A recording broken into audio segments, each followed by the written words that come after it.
إذا هذه أول نموذج لسيارة كهربائية جزائرية.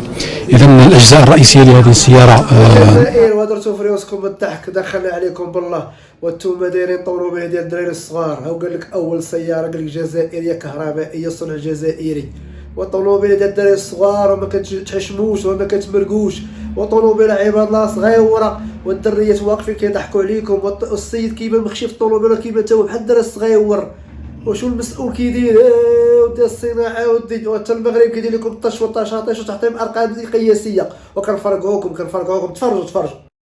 أولا البطارية قمنا بتجميعها عن طريق ولا بتطويرها عن طريق تجميع الخلايا الكهروكيميائية من نوع ليثيوم إيون. لدينا أيضا المحرك هو نظام التحكم. المحرك هو محرك جزائري منتوج لشركة وطنية. ولدينا أيضا الجزء الميكانيكي من كاروسري إلى شاسي التغليف وإلى آخره. إذا التغليف قمنا أيضا بتطويره مع مؤسسة خاصة بولاية سطيف دي تي ام اندستري. عرفتي شنو غادي يقول كنضرب 35 كيلومتر في الساعة. يا ودي وبكري ضربنا الجزائر كملناها طول عرض وضربناها من قاعة لراسها وضربنا المغرب من طنجة حتى للقويرة. ودي الطوموبيل ودي هاديش غنضرب 35 كيلومتر وتسكتوا. ترى تخوتي اللي تعدينا على احسن من هادي. كملوا تفرجوا عرفتي شنو والله حتى غتموتوا بالضحك. ويجري الآن العمل على النموذج الثاني، حيث المركز أطلق مسابقة لأحسن تصميم التي تنتهي أجلها في حوالي 20 ديسمبر 2023.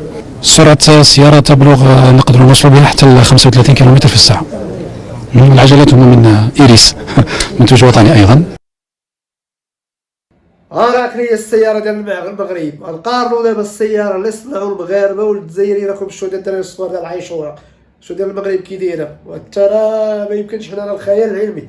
شي حنا فرقعنا افريقيا من الاخر، وما كندويش على الشعب الجزائري، كندوي على المسؤولين ديالكم اللي حاضرين المغرب، وحنا كنفرقعوكم. شوف تمكن من اختراع سيارة، شوف نيماكس شو السميه كي دايره، الاخرى ما عندها حتى سميه. تفرج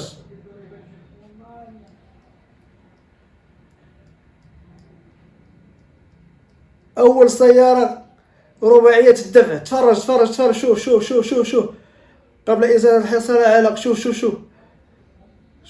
شوفوا قراو شو الرويده كي دايره. شو الهربه تاع المسافه تصل الى تعمل المسافه تصل الى شوف الشكل ديالها، شو المسافه ديالها شحال. الشحن شوف 3 دقائق كتشارجا، 3 دقائق وهي تزير. شوف واو شوف المغربيه، شوف الاختراع، شوف اختراع ديال المغاربه. شوف الطاليان ولاش باغا تشارك معنا. شو الشكل ديالها بحال شوف وي شوف